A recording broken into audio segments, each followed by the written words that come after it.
ಗದಗ ನಗರದಲ್ಲಿ ಕಿಡಿಗೇಡಿಗಳು ಕಾರಿನ ಮೇಲೆ ಪಾಕಿಸ್ತಾನ ಧ್ವಜವನ್ನು ಹಾಕಿಕೊಂಡು ಓಡಾಡಿದ್ದಾರೆ. ಘಟನೆ ಸಂಬಂಧ ಸೆಪ್ಟೆಂಬರ್ 7ರಂದೇ ಗದಗ ನಗರದ ಠಾಣೆಯಲ್ಲಿ ಸ್ವಯಂ ಪ್ರೇರಿತ ಎಫ್ಐಆರ್ ದಾಖಲಾಗಿತ್ತು.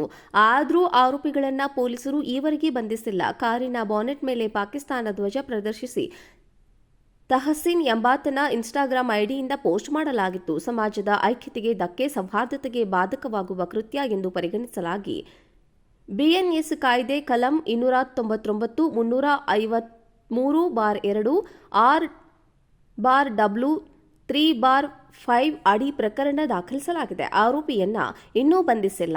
ದೇಶದ ಅನ್ನ ತಿಂದು ದ್ರೋಹ ಬಗೆಯುವವರಿಗೆ ತಕ್ಕ ಶಿಕ್ಷೆಯಾಗಲಿದೆ ಎಂದು ಸಾರ್ವಜನಿಕರು ಆಗ್ರಹಿಸಿದ್ದಾರೆ.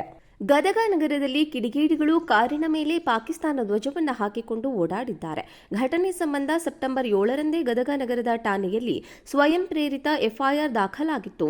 ಆದರೂ ಆರೋಪಿಗಳನ್ನು ಪೊಲೀಸರು ಈವರೆಗೆ ಬಂಧಿಸಿಲ್ಲ. ಕಾರಿನ ಬಾನೆಟ್ ಮೇಲೆ ಪಾಕಿಸ್ತಾನ ಧ್ವಜ ಪ್ರದರ್ಶಿಸಿ ತಹಸೀನ್ ಎಂಬಾತನ ಇನ್ಸ್ಟಾಗ್ರಾಂ ಐಡಿಯಿಂದ ಪೋಸ್ಟ್ ಮಾಡಲಾಗಿತ್ತು. ಸಮಾಜದ ಐಕ್ಯತೆಗೆ ಧಕ್ಕೆ, ಸೌಹಾರ್ದತೆಗೆ ಬಾಧಕವಾಗುವ ಕೃತ್ಯ ಎಂದು ಪರಿಗಣಿಸಲಾಗಿ ಬಿಎನ್ಎಸ್ ಕಾಯ್ದೆ ಕಲಂ 299, 353/2, 6/W, 3/5 ಅಡಿ ಪ್ರಕರಣ ದಾಖಲಿಸಲಾಗಿದೆ. ಆರೋಪಿಯನ್ನ ಇನ್ನೂ ಬಂಧಿಸಿಲ್ಲ.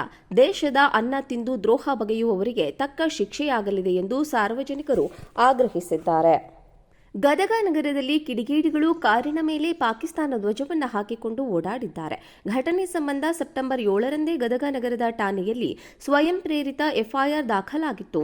ಆದರೂ ಆರೋಪಿಗಳನ್ನು ಪೊಲೀಸರು ಈವರೆಗೆ ಬಂಧಿಸಿಲ್ಲ. ಕಾರಿನ ಬಾನೆಟ್ ಮೇಲೆ ಪಾಕಿಸ್ತಾನ ಧ್ವಜ ಪ್ರದರ್ಶಿಸಿ ತಹಸೀನ್ ಎಂಬಾತನ ಇನ್ಸ್ಟಾಗ್ರಾಂ ಐಡಿಯಿಂದ ಪೋಸ್ಟ್ ಮಾಡಲಾಗಿತ್ತು. ಸಮಾಜದ ಐಕ್ಯತೆಗೆ ಧಕ್ಕೆ, ಸೌಹಾರ್ದತೆಗೆ ಬಾಧಕವಾಗುವ ಕೃತ್ಯ ಎಂದು ಪರಿಗಣಿಸಲಾಗಿ ಬಿಎನ್ಎಸ್ ಕಾಯ್ದೆ ಕಲಂ 299, 353/2, 6/W, 3/5 ಅಡಿ ಪ್ರಕರಣ ದಾಖಲಿಸಲಾಗಿದೆ. ಆರೋಪಿಯನ್ನ ಇನ್ನೂ ಬಂಧಿಸಿಲ್ಲ.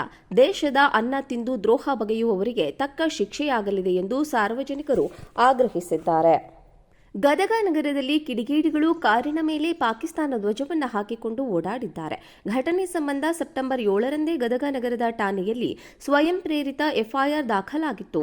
ಆದರೂ ಆರೋಪಿಗಳನ್ನು ಪೊಲೀಸರು ಈವರೆಗೆ ಬಂಧಿಸಿಲ್ಲ. ಕಾರಿನ ಬಾನೆಟ್ ಮೇಲೆ ಪಾಕಿಸ್ತಾನ ಧ್ವಜ ಪ್ರದರ್ಶಿಸಿ ತಹಸೀನ್ ಎಂಬಾತನ ಇನ್ಸ್ಟಾಗ್ರಾಂ ಐಡಿಯಿಂದ ಪೋಸ್ಟ್ ಮಾಡಲಾಗಿತ್ತು. ಸಮಾಜದ ಐಕ್ಯತೆಗೆ ಧಕ್ಕೆ, ಸೌಹಾರ್ದತೆಗೆ ಬಾಧಕವಾಗುವ ಕೃತ್ಯ ಎಂದು ಪರಿಗಣಿಸಲಾಗಿ ಬಿಎನ್ಎಸ್ ಕಾಯ್ದೆ ಕಲಂ 299, 353/2, 6/W, 3/5 ಅಡಿ ಪ್ರಕರಣ ದಾಖಲಿಸಲಾಗಿದೆ. ಆರೋಪಿಯನ್ನ ಇನ್ನೂ ಬಂಧಿಸಿಲ್ಲ. ದೇಶದ ಅನ್ನ ತಿಂದು ದ್ರೋಹ ಬಗೆಯುವವರಿಗೆ ತಕ್ಕ ಶಿಕ್ಷೆಯಾಗಲಿದೆ ಎಂದು ಸಾರ್ವಜನಿಕರು ಆಗ್ರಹಿಸಿದ್ದಾರೆ.